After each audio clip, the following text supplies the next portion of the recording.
trabaja de director comercial en Indra y, bueno, es ingeniero aeronáutico y es el director de nuestro programa de proyectos. Como bien he dicho, hemos tenido problemas técnicos, entonces, bueno, no tenemos la presentación, vamos a ser realistas, la que había preparado para hacer hoy la exposición, pero yo he dicho que no se preocupe porque ahí es donde realmente se ve la valía que puede tener un ponente, ¿no? Que yo creo que es cuando le fallan los medios y tiene que enfrentarse pues solo a la situación, ¿no? Entonces, bueno, pues que sepáis que eso es lo que va a ocurrir. Eso no significa que le tengáis que disculpar nada, se lo tiene que hacer igual de perfecto que si la tuviese y casi seguro que lo va a hacer, ¿vale? Entonces, bueno, reitero mis disculpas por haberos hecho esperar y lo que espero es que realmente merezca la pena, que estoy segura de que sí. Bueno, muchas gracias. Bueno, buenas tardes, pediros disculpas otra vez. Vengo a hablaros de lecciones aprendidas y ya tenemos una, ¿no? Lo que hay que hacer para evitar estas cosas. Ha fallado el USB y hace media hora estaba funcionando, ¿no? Justo en el viaje de aquí, pues justamente se me ha ido. Bueno, tenía un montón de fotos para enseñaros. Esta es la presentación, la versión 1.1 y estaba en la 4, pero bueno. Vamos a empezar, vamos a hablar de lecciones aprendidas. Esta es la segunda conferencia, la tercera que damos en CESMA sobre proyectos. La primera fue relacionada con la iniciación de proyectos, que posiblemente sea el proceso más importante de los proyectos porque es donde más proyectos fallan. Yo diría que el 60-70% de los proyectos fallan porque la iniciación es defectuosa. Y hoy vamos a hablar del cierre de proyectos. Bueno, la primera pregunta que nos podemos hacer es ¿realmente somos capaces de aprender? ¿No? Porque yo creo que hay muchos, el refranero pues tiene un montón de sentencias donde nos dice que esto de aprender es realmente complicado. Es complicado a nivel individual, pero yo creo que es posible. Realmente las personas aprenden. Una cosa mucho más difícil es contestar a la pregunta: ¿el aprendizaje social es realmente posible? Sí o no. Es decir, aprendemos los unos de los otros, y esto ya es mucho más difícil, ¿no? Es mucho más difícil, ¿por qué? Pues porque muchas veces la información en las empresas se toma como poder. Muchas veces se habla de la información como organigrama, la información como poder social, como simpatía, como poder de castigo, de recompensa, pero muchas veces se olvida que la información en ciertas profesiones también es un poder. La gente la puede utilizar como un poder frente al jefe, porque al final yo soy el que tiene toda la información y me convierto en una persona insustituible. Esto es así mucho más, se ve reforzado en una época en la cual hay crisis económica, porque el personal se siente amenazado. Luego además vivimos en una época en la que yo creo que hay un exceso de información, donde hay información por todos sitios, pero primero no estoy muy seguro de que el ser humano la pueda realmente sintetizar y asimilar, y luego habría que preguntarse también si la calidad de la información que circula por ahí es la adecuada, ¿no? En cualquier caso yo creo que hay que ser optimistas, ¿no? Esto es una pregunta, lo podemos plantear aquí, pero es una pregunta de miles de años, ¿no? La evolución del ser humano es circular, es decir, siempre cometemos los mismos errores. Y muchas religiones, muchas filosofías dicen que es circular, o realmente es lineal, es decir, podemos mejorar. Estamos en una escuela de negocios y yo creo que sí, que es posible que aprendamos uno de otro, aunque se tienen que dar ciertas condiciones y es complicado, ¿Por qué es preciso cerrar adecuadamente los proyectos de la organización? Bueno, en primer lugar, porque a corto plazo es una necesidad. Es decir, yo cuando cierro un proyecto tengo que verificar que el cliente acepta mi producto, tengo que verificar la calidad, la conformidad con la especificación, tengo que verificar el alcance, las funcionalidades que están ahí son las que el cliente esperaba. Pero luego además tengo que cerrarlos bien, porque tengo que obtener lecciones aprendidas para futuros proyectos. Muchas veces nos damos cuenta como en las empresas se cometen constantemente los mismos errores en proyectos diferentes. Bueno, ¿qué son las lecciones aprendidas? Pues las lecciones aprendidas de definir es lo que aprendemos durante la realización de un proyecto. Y es muy importante destacar dos cosas. No solamente es una salida del proyecto, que debería ser una salida del proyecto, porque yo cuando cierro el proyecto tengo que cerrarlo bien, y cerrarlo bien es analizar qué he hecho bien y qué es lo que he hecho mal, sino que además es una entrada. Es decir, muchas veces ciertos proyectos no se deberían iniciar simplemente porque tienen una experiencia previa de proyectos anteriores que han sido un fracaso, ¿no? Entonces, es tanto entrada como salida. Y un aspecto muy importante también, que muchas veces se olvida, es que las lecciones aprendidas, lo vuelvo a recalcar, incluyen la iniciación, es decir, incluyen una actitud crítica respecto a si el proyecto está bien iniciado o mal iniciado. Esto realmente responde a una concepción de la dirección de proyectos muy extensa, en el sentido de que tan proyectos es el director de proyectos como la persona que inicia el proyecto, que es el sponsor. Ambos forman parte de lo que se llama la función de dirección de proyectos. Entonces yo cuando cierro el proyecto tengo que ver si el posible fallo o el posible éxito del proyecto se ha debido más a un error de iniciación, léase plan de negocio, o a un error de ejecución, léase ejecución del proyecto, director de proyectos. Habría un tercer factor, ¿no? Un proyecto puede salir mal por 3 razones fundamentalmente. Primera, por una iniciación defectuosa, un plan de negocio defectuoso. Particularmente pienso que esto explica el fallo, vuelvo a decir, en muchísimas ocasiones. Puede deberse también a una gestión errónea y puede deberse también a eventos totalmente fortuitos, porque la azar también cuenta y muchas veces juega contra nosotros. Bueno, ¿qué es lo que no son las lecciones aprendidas? En primer lugar, diría que no son lecciones aprendidas pues esos eventos fortuitos que son producto totalmente del azar, que por ahí se llaman cisnes blancos o cisnes negros. Cisnes blancos pues serían efectos en los cuales la suerte juega a nuestro favor, el proyecto sale bien simplemente por casualidad. Hay veces, pues, podríamos citar como cisne negro, pues por ejemplo la Viagra. La Viagra era un proyecto que inicialmente su objetivo era totalmente distinto. Por un azar del laboratorio, pues se descubrió que tenía un efecto secundario mucho mejor que el que se estaba buscando, ¿no? Eso es un cisne blanco. Y un cisne negro es lo contrario. Pues un cisne negro podría ser un proyecto que se está desarrollando en Libia y de repente está en la guerra. ¿Quién puede prever eso? Nadie. No hay gestión de riesgos que pueda prever eso, porque el azar es parte de la vida. Entonces, los eventos extraordinarios no son parte de la gestión de las lecciones aprendidas, como no son tampoco las variabilidades, las variaciones comunes en los procesos, ¿no? Si yo digo, por ejemplo, este fin de semana han muerto 150 personas en las carreteras españolas. Ahí realmente, si la media son 125, y estoy entre más menos 50, 125 menos 50 y más 50, todo lo que esté dentro de ese rango no hay ninguna lección aprendida que obtener, simplemente es parte de esa variación, de ese proceso. Claro, si yo quiero modificar las variables del proceso y quiero ir a una cifra menor, lógicamente tendré que hacer algo, tendré que modificar ese proceso, ¿de acuerdo? Pero muchas veces no debemos entrar en la microgestión de analizar cosas que son simplemente producto de que las variables de gestión se comportan de manera estadística alrededor de un valor medio. ¿Por qué es preciso cerrar adecuadamente los proyectos? Bueno, en primer lugar, porque difícilmente podré corregir el problema si no tengo un diagnóstico adecuado de lo que ha pasado. Y esto realmente es complicado. Saber lo que ha pasado es difícil y requiere varias cosas, ¿no? Requiere cierta honestidad, como desde luego, requiere cierto análisis y requiere también, ¿por qué no?, pues tener cierta suerte al hacer el análisis. Lecciones aprendidas pueden ser negativas, que serían las amenazas. Lecciones positivas serían las oportunidades. Se trata de evitar las primeras y repetir las segundas. Hay un problema aquí psicológico, ¿no? Y es que los seres humanos, cuando nos pasa algo malo, tendemos siempre a echar culpa a la mala suerte, ¿no? Es algo instintivo. Nuestro instinto de protección nos empuja a esto, ¿no? Nuestras conveniencias. Y en las positivas, pues muchas veces nunca reconocemos que es la buena suerte, sino que es al revés, que siempre debido a nuestro mérito personal. Esto puede enmascarar la realidad de lo que está ahí pasando. ¿Qué tipos de lecciones aprendidas tenemos en proyectos? La verdad es que son innumerables, ¿no? Pero podríamos hablar de las lecciones aprendidas relacionadas con la iniciación, proyectos que se han iniciado mal, proyectos que no tenían que haber tenido lugar. Uno que me viene a la cabeza, tenía varios aquí, pero bueno, uno, pues por ejemplo, las Olimpiadas de Madrid, cuando se lanzan las Olimpiadas varias veces en Madrid, realmente el proyecto fracasa porque se gestiona mal ese proyecto de promoción de la ciudad de Madrid, o fracasa porque realmente Madrid no tenía demasiadas posibilidades. Parece más bien que es un problema de iniciación más que de ejecución, más de sponsor que de ejecución del proyecto. Decir esto a todo lo pasado es muy fácil, no es una crítica, siempre es una crítica constructiva.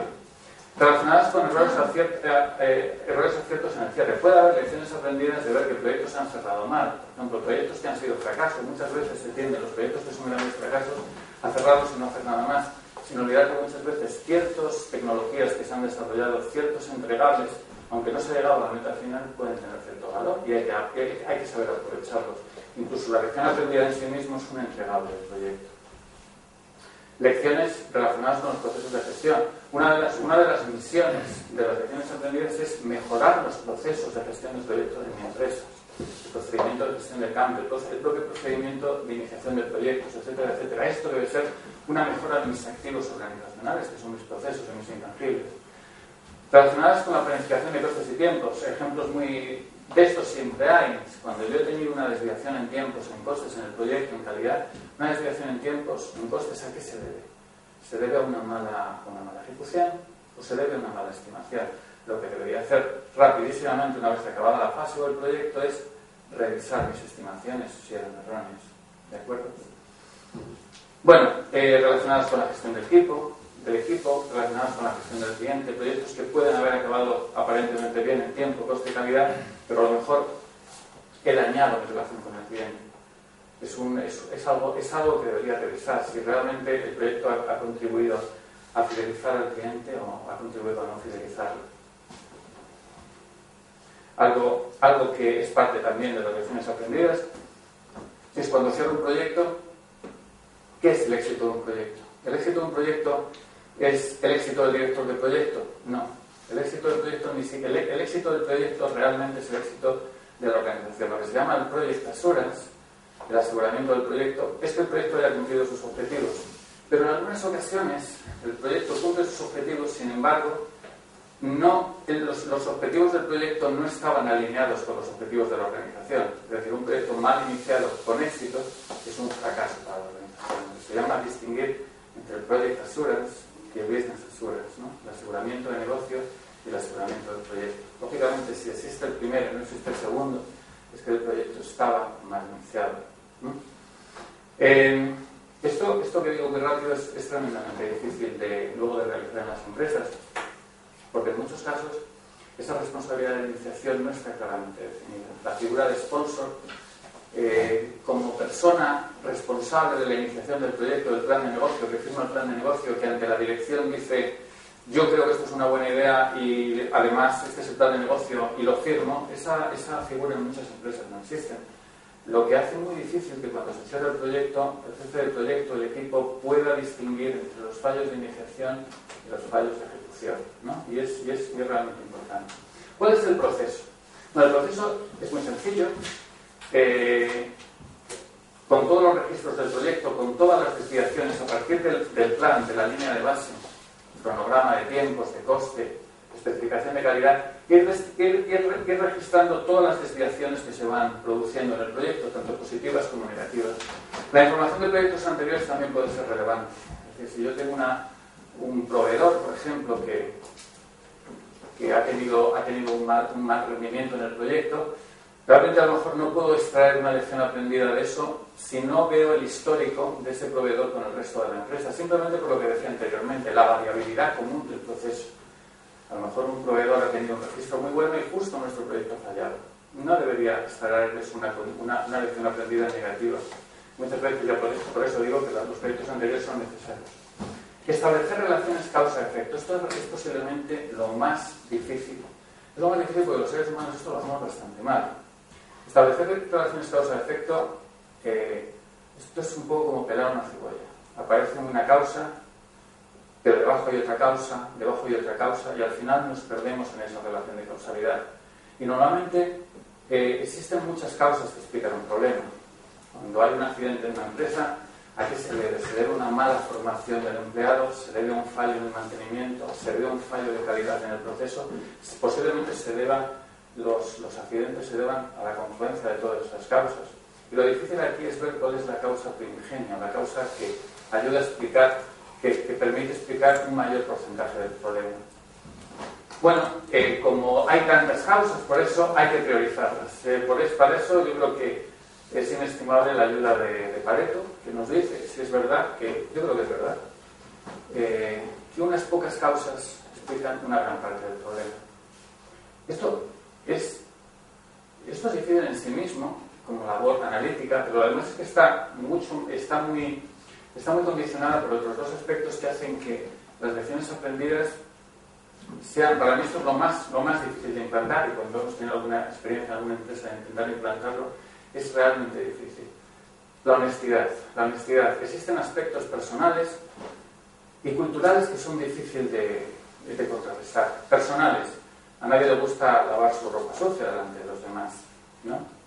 Requiere cierta honestidad, requiere cierta valentía también. Cierta valentía que deberíamos tener todos, ¿no? Eso que definen como la cobardía moral. Los cobardes morales son los que cuando hacen algo no reconocen las consecuencias de sus errores, ¿no? Muchas veces en los trabajos lo único que se debe pedir es que haya buena fe. Luego, si encima de rendimiento, pues todavía mucho mejor, ¿no? Y luego además hay aspectos culturales, pues posiblemente los españoles tenemos muchas virtudes, o los latinos, pero también tenemos muchos defectos. Uno de ellos es posiblemente pues, que nos cuesta reconocer frente a los demás cuando nos hemos equivocado, ¿no? Esa cultura de aceptación del fallo como algo necesario, hay que equivocarse para tener éxito, pues es algo que en otras culturas no es tan importante como la española, ¿no? También hay un aspecto que complica más el tema, ¿no? Y es que muchas veces las personas que han sido la fuente del problema son las que luego tienen que dar el diagnóstico, con lo cual no hay independencia. Existe poca independencia. Idealmente deberíamos tener un mix de personas que analizan el problema, unos que han estado involucrados en el proyecto y otros que no lo han estado, pero esta vez es complicado. Una cultura de procesos y un cuadro de mando claro en la empresa, claro. Para ver qué es lo que ha pasado, yo necesito procesos muy claros para ver dónde se han tomado las decisiones importantes. Esto es muy difícil si la empresa no tiene una cultura de procesos. Y muchas veces, una cultura de procesos no tanto para identificar responsables, para acusar a alguien de que haya ido algo mal, sino para evitar la negligencia y las agendas personales. Es decir, muchas veces se lanzan proyectos y los planes de negocio no están correctamente analizados, no porque alguien esté buscando pues, un objetivo personal, sino simplemente porque como nadie es responsable, se actúa de manera algo negligente, ¿eh? Entonces yo creo que tener una estructura clara, un cuadro de mando claro, donde se sepa quién es responsable de qué cosa, es preciso para luego poder cerrar bien el proyecto.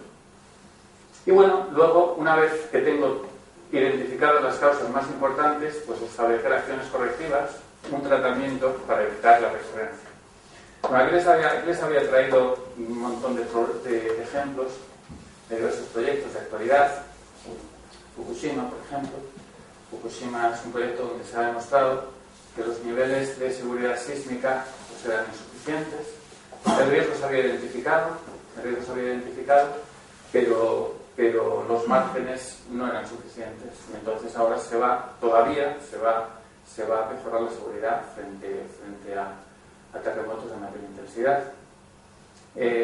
Otro que me viene a la cabeza, un proyecto emblemático, las Torres Petronas. Las Torres Petronas son dos torres que se construyeron muy interesantes desde el punto de vista de la gestión de proyectos, que era una competición entre dos empresas diferentes, que tenían un premio además por acabar las primeras. Y es el clásico ejemplo de corrupción de alcance. Corrupción de alcance es el gran enemigo de la gestión de proyectos y se produce cuando se me olvida algo. Tengo que hacer algo que no estaba planificado. En este caso, esto fue antes del 11 de septiembre, pues cuando las torres estaban hechas, pues se les ocurrió hacer un puente que conectara a los dos, precisamente por el riesgo de incendios, ¿no? De Sky Bridge. Se estima que el coste de hacer eso una vez las torres estaban terminadas pues 6 o 7 veces superior si se hubiera tenido en cuenta desde el principio. Esto es algo muy, muy común en proyectos. Hago las cosas tarde y el coste se multiplica, el multiplicador es muy alto, ¿no? Bueno, podríamos hablar de muchos más ejemplos en grandes proyectos donde se han establecido lecciones aprendidas, ¿no? Proyectos de la NASA, donde en muchas ocasiones la lección aprendida precisamente es ir hacia atrás. Proyecto del desastre del Challenger, donde realmente no había, y el del Discovery, donde no había, una vez detectado el problema, no había medios disponibles para los astronautas, en el último caso, para tratar el problema, simplemente porque el lema de la NASA en aquellos momentos era hacerlo más barato y hacerlo igual de bien, y hay veces que eso no es posible. Yo creo que todos debemos tender a la eficiencia, pero sabiendo que cuando lo hacemos más barato, quizá estemos comprometiendo algo la seguridad. y muchos más proyectos. Me he atrevido, no sé si tendré aquí todo en esta versión, pero me he atrevido a intentar argumentar un proyecto que realmente es complejo, ¿no?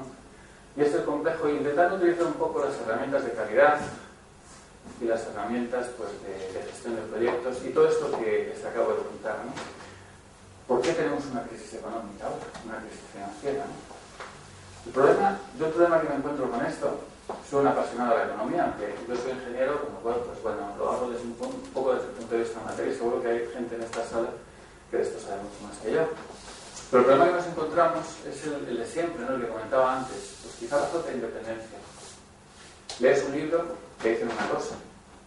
Lees otro libro y te dicen otra. Totalmente distinta. La verdad es que lees los dos libros y te das cuenta que los dos tienen algo de razón. Pero te preguntas, ¿y por qué no está todo en el mismo libro? ¿No? Pues quizá porque hay intereses, por muchas razones, ¿no? Entonces, bueno, vamos a ver si somos capaces, pues utilizando todo lo que he dicho antes, de llegar a alguna conclusión. ¿Por qué se ha producido la crisis financiera que tenemos ahora? Las múltiples causas explicadas por distintos medios de comunicación, políticos, etcétera, etcétera. Podríamos empezar hablando del lobby político de las instituciones financieras. Las instituciones financieras en Estados Unidos, en el resto de Europa, han gastado mucho dinero en lobby político. Esto les permitía hacer ciertas cosas. Ha tenido como una causa también que explica lo que ha pasado, es la separación entre la banca inversión y la banca tradicional. Esto tuvo lugar en 1999, donde se abolió el acta Glass-Steagall en Estados Unidos, que establecía claramente una diferenciación entre la banca tradicional, la banca de detalle, que simplemente operaba mediante su negocio era el diferencial de rentabilidad, el spread, entre el interés que pagan por los depósitos financieros y el interés de los que obtienen de los créditos, ¿no?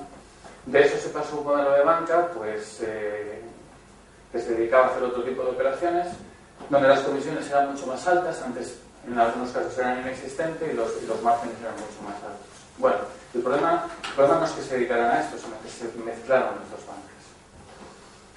¿Cuál es la consecuencia? Aquí pongo las causas, aquí pongo los efectos. Las consecuencias fue unas instituciones financieras que crecieron demasiado. En algunos casos había una imposibilidad de control interno. Esto lo dicen algunos ejecutivos y se corrobora pues, en dos casos muy recientes. El de Jérôme Kerviel, creo que trabajaba en la banca suiza, y que era un empleado que había estafado no sé cuántos millones de euros, y recientemente también alguien en la Société Générale. Es decir, ejecutivos que reconocían que sus bancos habían crecido tanto que no los controlaban. Y mucha gente, entre ellos pues, algún premio Nobel de Economía, decía, es que realmente podemos decir que la misión social de los bancos ha cambiado, y ahora son instituciones simplemente no para gestionar, su misión primaria era gestionar el riesgo de los ciudadanos de una manera responsable, era más bien eran fábricas de hacer dinero. Bueno, otro factor que puede explicar lo que ha pasado, unos incentivos mal diseñados. Es decir, eran incentivos para las personas clave que tomaban decisiones. Y estas personas clave que tomaban estas decisiones, aquí había un problema muy importante, se me ha olvidado comentarlo, que era el riesgo de agencia de las externalidades. ¿Cuándo se produce un riesgo de agencia? Se produce cuando unos pocos toman decisiones, por ejemplo, comprar las personas que trabajaban en los fondos de pensiones, etcétera, etcétera. Unas pocas personas compraban en nombre de muchas personas. ¿Y por qué se produce el riesgo de agencia? Todos sabemos por qué, y posiblemente en nuestro trabajo exista este riesgo de agencia, porque cuando unos pocos toman decisiones en nombre de muchos, corremos el peligro de que esos pocos se pongan de acuerdo, intenten maximizar su interés personal a costa del interés general. Además era un negocio en el que había externalidades, porque era un contrato firmado entre dos partes, pero sufrían las consecuencias el resto de la sociedad. Bueno, como consecuencia de estos incentivos mal diseñados, incentivos cortoplacistas, pues se puede haber producido un diseño incorrecto de préstamos hipotecarios. Y asunciones incorrectas en los modelos, pues asunciones incorrectas en los modelos, préstamos hipotecarios que otorgaban el 100%, en Estados Unidos en ocasiones más del 100% del valor de la vivienda. Esto es muy arriesgado, encima con tipos variables. En el momento en que los tipos subieran, ¿cómo se iba a devolver ese dinero? ¿No? Claramente se dice ahora, ¿no? A todo lo pasado es muy fácil decirlo. pero claramente eran productos mal diseñados. Eran productos que no habrían aguantado lo que se llamaba un test de estrés, un análisis de riesgos. Siguiendo, estamos hablando de opiniones de distintos economistas, etcétera, etcétera. Titulación de préstamos para diversificar el riesgo. Todo el mundo sabe lo que es la titulación, es juntar distintos préstamos hipotecarios, hipotecas, en paquetes de distintos riesgos, se ordenaban por tramos y se vendían en otros países. Claro, ¿esto qué producía? Fundamentalmente en Estados Unidos, donde se hacía esto, donde se titulizaban, lo que llaman allí securitización, se vendían fuera. El problema que tenía esto era que la complejidad de estos productos era creciente, que era tan creciente que muchas veces el comprador no sabía ni lo que estaba comprando, ¿no? Esto pasa en la gestión de riesgos y esto se ve en cualquier proyecto. El riesgo hay que intentar tratarlo, identificarlo cerca de la fuente, no demasiado arriba. Una prueba de esto es que algunos gestores de riesgo de banca española, cuando hablaban de estas titulaciones, pues hablaban de que ellos no tenían muy claro, cuando compraban esto, no sabían que la mayor parte de los préstamos hipotecarios americanos, hay que tener en cuenta que vendieron, no se lo he dicho antes, más de una tercera parte lo vendieron fuera en el extranjero, no se daban cuenta de que los préstamos en Estados Unidos eran sin recurso. Esto quiere decir que cuando una persona solicitaba un préstamo hipotecario, si en algún momento el valor de la vivienda bajaba por debajo del valor del préstamo, el propietario de la vivienda podía devolver las llaves y su deuda con el banco quedaba cancelada. En Europa, en España, no es así. Si el valor de mi vivienda baja por debajo del valor del préstamo, yo devuelvo las llaves, pero sigo teniendo una deuda con el banco. Es decir, que se estaba comprando unos productos que tenían mucho más riesgo que las hipotecas generadas en Estados Unidos. Además, le digo, que la gente que lo vendía, las sociedades que vendían estas hipotecas a terceros, pues muchas veces se lavaban las manos y se habían cobrado su comisión y ya no sufrían las consecuencias negativas de este riesgo. Bueno, aquí hay claramente una lección aprendida, y es que hay que gestionar el riesgo mejor. Conflicto de intereses. ¿Y dónde estaban las agencias de calificación? Porque aquí parece que ha fallado todo. ¿Por qué las agencias de calificación otorgaban unas calificaciones, unos ratings tan altos a estos productos que eran productos tóxicos?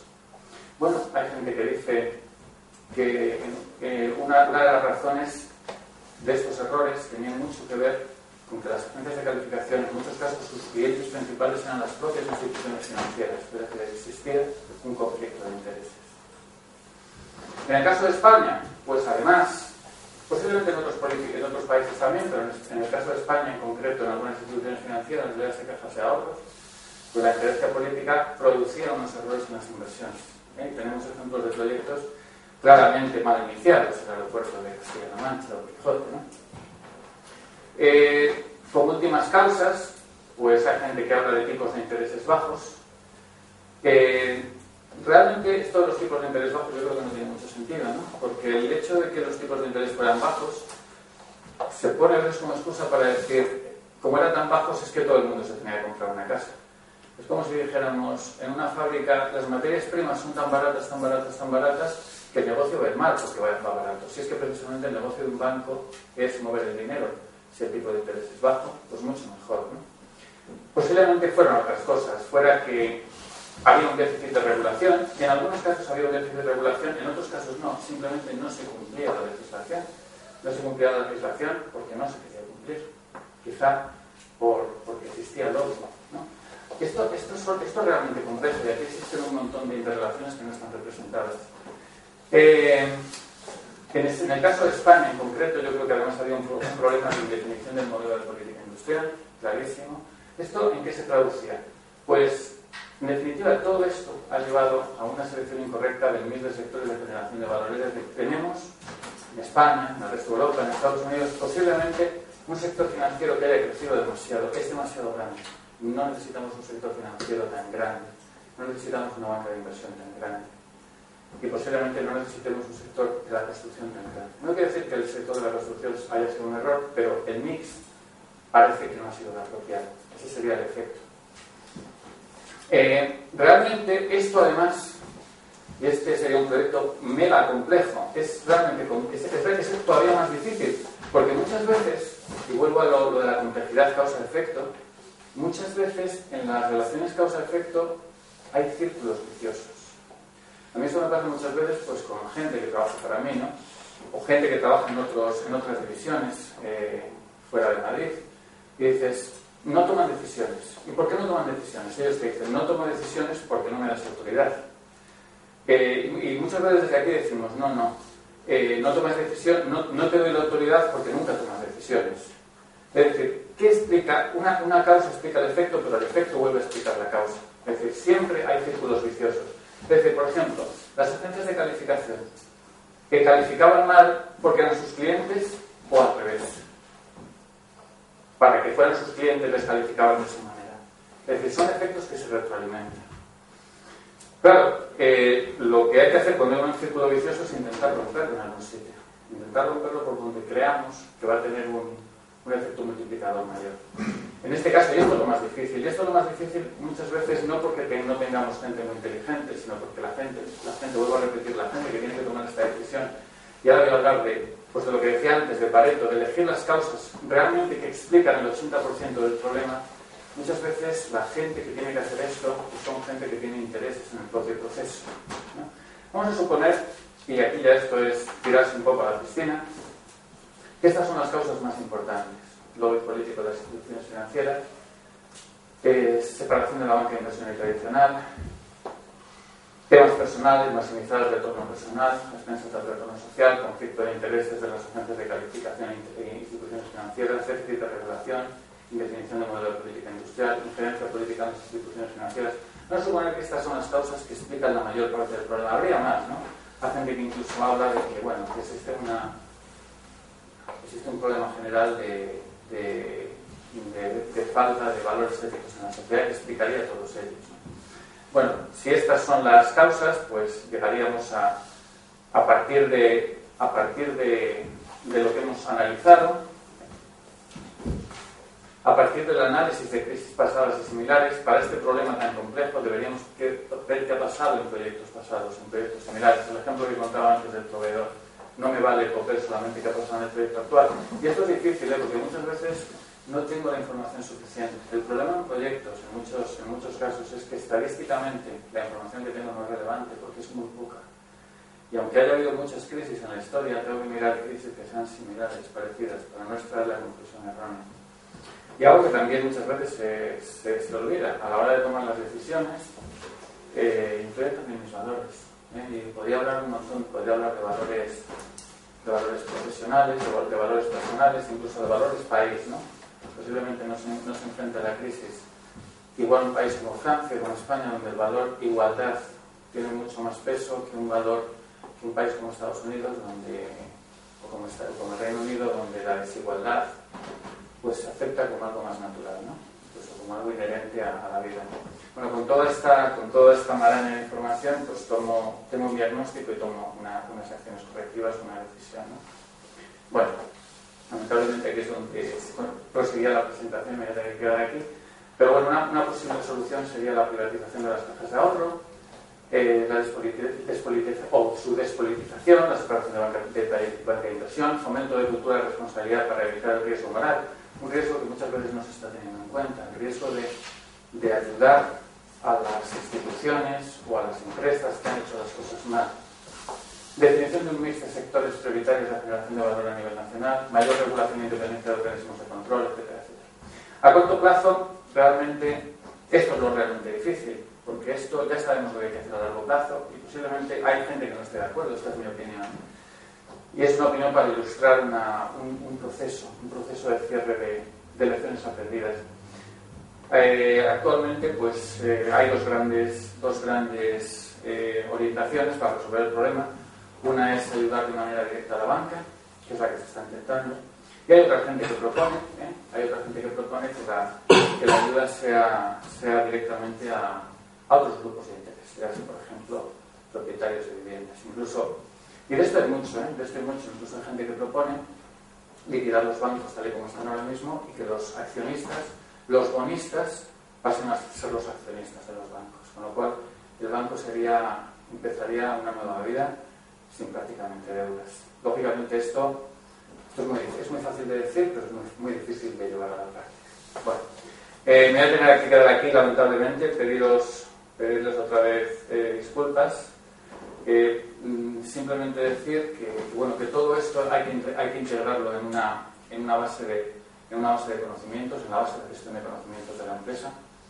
Que esta base de conocimientos de la empresa es algo que se va alimentando constantemente, el aprendizaje continuo es algo que existe, que es una entrada de mis decisiones de inicio de proyectos, que está fuertemente correlacionado con la gestión de riesgos, pero no es lo mismo que la gestión de riesgos.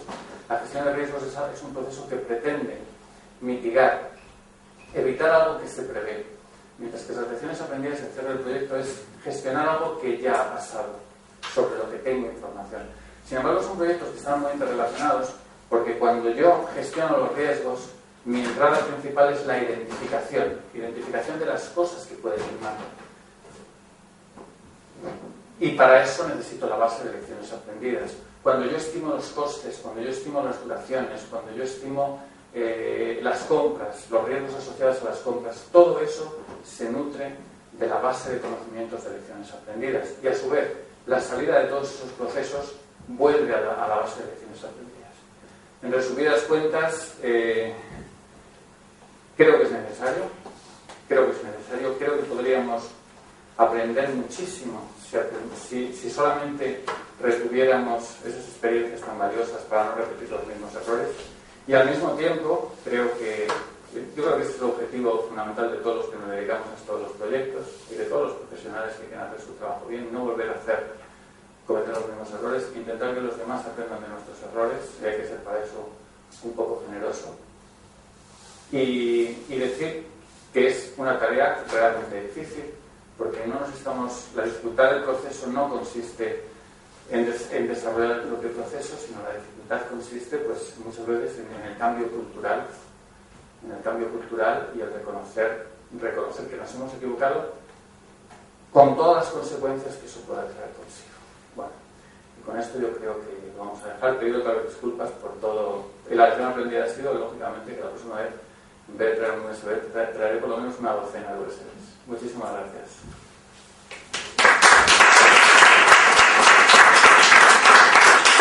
Yo creo que ahora, aunque no me han dicho nada, yo creo que ahora podríamos, no sé si tienen alguna pregunta, podemos plantearla ahora, hasta que nos echen realmente. Preguntas, que si no esto es muy aburrido. Has mencionado que la iniciación del proyecto es clave para la culminación del mismo, pero es que las lecciones aprendidas nunca, generalmente, las empresas hoy en día no miran eso. Me refiero básicamente cuando se hace un proyecto, vamos a hablar del sector tuyo, que es la aeronáutica, que un cliente te pide que le fabriquen 100 aviones, por decir algo, a varias empresas a concursar. Siempre se busca abaratar costos, siempre se busca tener, para ser competitivo, el tiempo y el dinero. Y eso generalmente las empresas ven más en corto plazo, es decir, ganarse el proyecto y luego tirar a ver cómo salen adelante con el proyecto. Pero esas lecciones aprendidas nunca se toman en consideración. Es decir, se vuelve a lo mismo y es probable que si se tomara en consideración no se ganaran los proyectos. Es un tema de costes. No, yo entiendo perfectamente lo que dices, y además no creo que sea algo exclusivo del sector aeroespacial.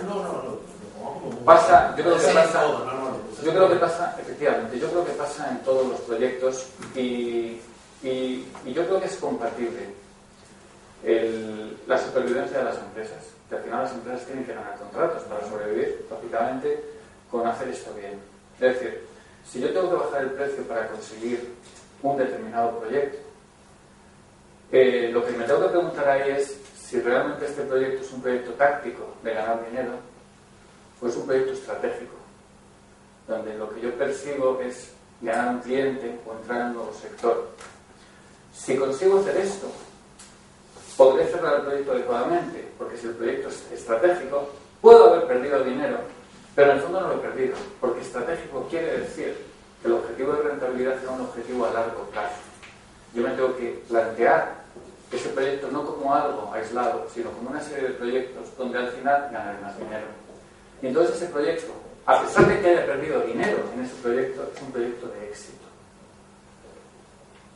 Lo que pasa es que muchas veces en las empresas, si se llegamos incluso esto llega a lo más alto, los consejos de administración, existe pánico a llevar un proyecto que tenga un margen negativo, cuando muchas veces se sabe que el proyecto es un proyecto de perder dinero. Este es el problema. Esto es una iniciación inadecuada. Porque si el proyecto es de perder, debe ser estratégico. No es otra cosa que es un proyecto a largo plazo. Y si es de ganar, es de ganar. Incluso si llegáramos, y ya estamos hablando de un tema súper interesante, porque hay muchas veces que nos movemos en un terreno intermedio, donde se gana un contrato y luego lo que se hace es gestionar el proyecto. En España, desgraciadamente, hay muchos sectores que son así, donde lo que se hace es ganar un contrato sabiendo que inicialmente se va a perder dinero, pero luego se van buscando cambios, se van buscando artimañas para recuperar todo ese dinero. Bueno, si esto está planteado desde el principio del proyecto, el plan de negocio está claro. Imaginemos ese caso. Se gana el proyecto con un margen negativo, pero no es un proyecto estratégico. ¿Cuál es la única opción? Negociar con el cliente cambios, buscar los cambios. Otra cosa es que esto sea más o menos ético, tanto por parte del cliente que ha forzado un precio muy bajo, como por parte nuestra que buscamos los cambios. Pero por lo menos el plan de negocio estará claro. Y yo al final podré ser capaz de establecer si ese proyecto ha tenido éxito o no. Y el éxito es, desde el punto de vista del jefe del proyecto, que un proyecto infrafinanciado ha perdido lo que tenía que perder. Luego habrá que ver si la organización ha ganado o no algo con ese proyecto. Y aquí lo difícil no es tener esto claro, sino muchas veces lo difícil es diferenciar claramente la figura del sponsor, que es el padre del proyecto, la madre del proyecto, y la figura del gestor. Y yo creo que habría que promover dentro de las empresas esta cultura de que el que lanza el proyecto tiene algo de responsabilidad. No sé si me he explicado, pero la pregunta es muy buena. Pero yo digo, esta es una pregunta de tipo comercial, una pregunta del proyecto, pero muy relevante porque al final las empresas normalmente manda más el director comercial que el director de proyectos. No en todas las empresas. Hay empresas donde las ofertas no salen si no van firmadas por los dos, tanto como el que tiene que ejecutar el proyecto como el que vende el proyecto. Yo creo que es una práctica bastante sana para que se lancen proyectos que sean realizables. ¿No? Pero hay proyectos de perder dinero, indudablemente. Más preguntas. Venga, alguna más. Si se ve el interés. Sí. En las otras diapositivas que tenías pensado así que algo que fuera muy relevante, que tú pienses, no me gustaría irme de aquí sin contárselo a esta gente. Alguna casuística, alguna diapositiva que fuera importante, que a lo mejor que no la muestres y que te puedas venir a la mente y que tú sepas que es. Bueno, básicamente lo que os quería, lo he contado, lógicamente con el apoyo, sin el apoyo es más difícil.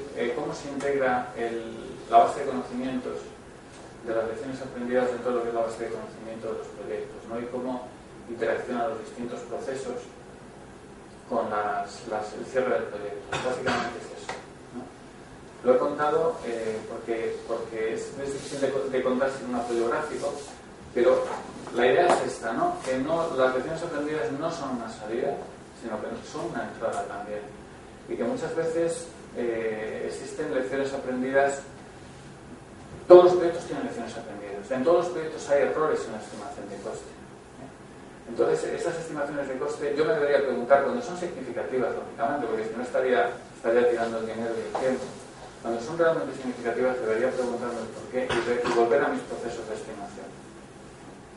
Muchas veces, la raíz del problema es que en muchísimas empresas, yo diría que la mayoría, no se tratan los proyectos como... Se trata de los proyectos como si fueran componentes de una fábrica.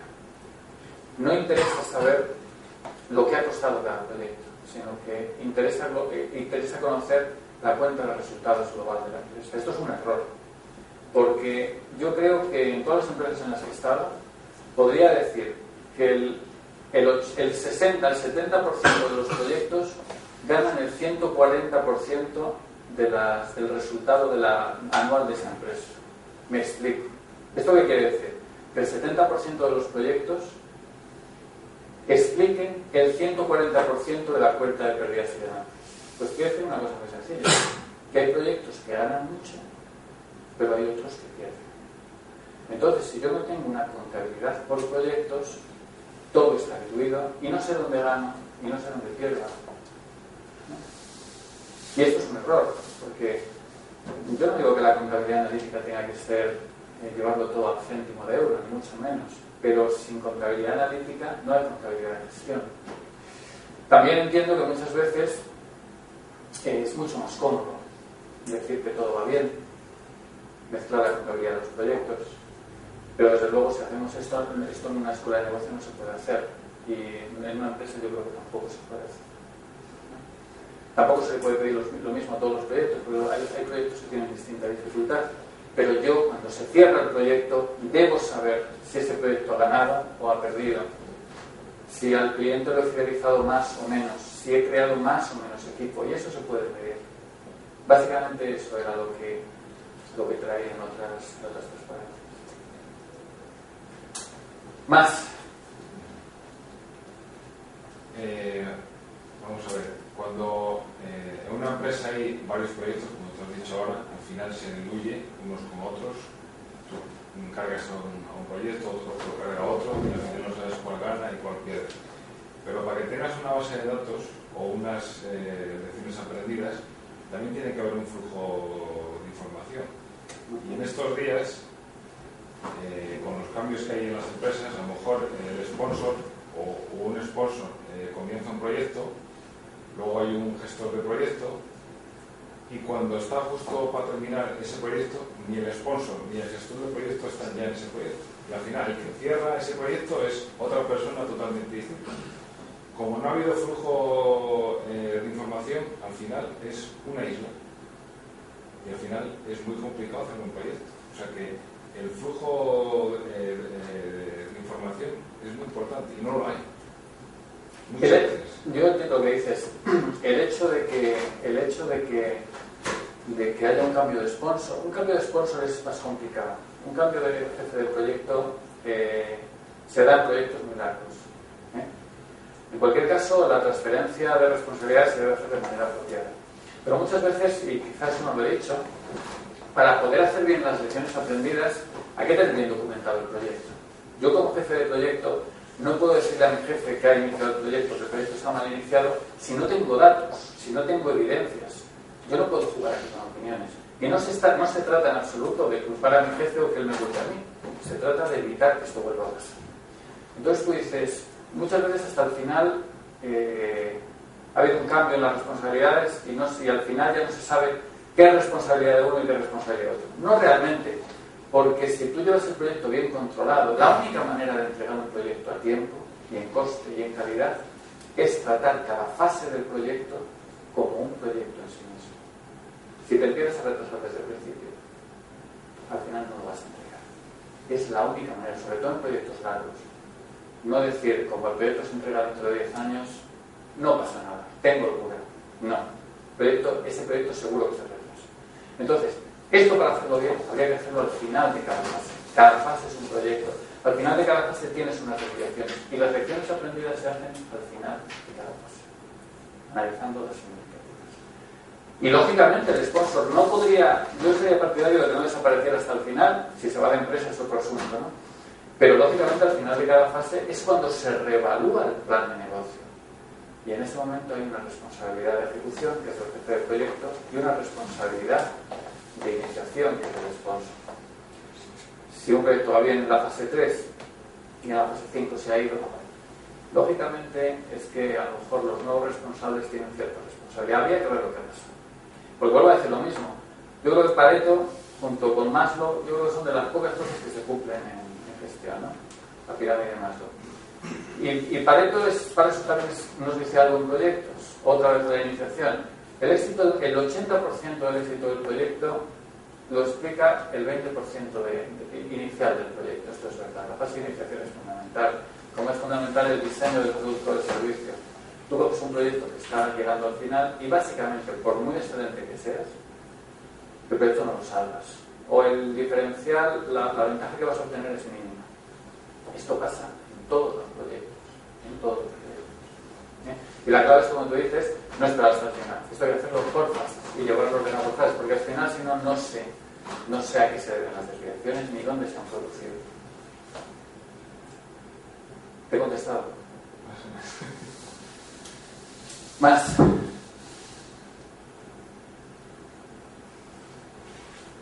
Bueno, pues os parece, lo dejamos aquí. Voy a hacer una cosa, que es que voy a enviar la presentación, mandar un PDF, y así si alguno lo quiere, diré que os lo envíen. Espero con eso pues resarciros, aunque sea parcialmente, por la espera. Muchas gracias. Gracias.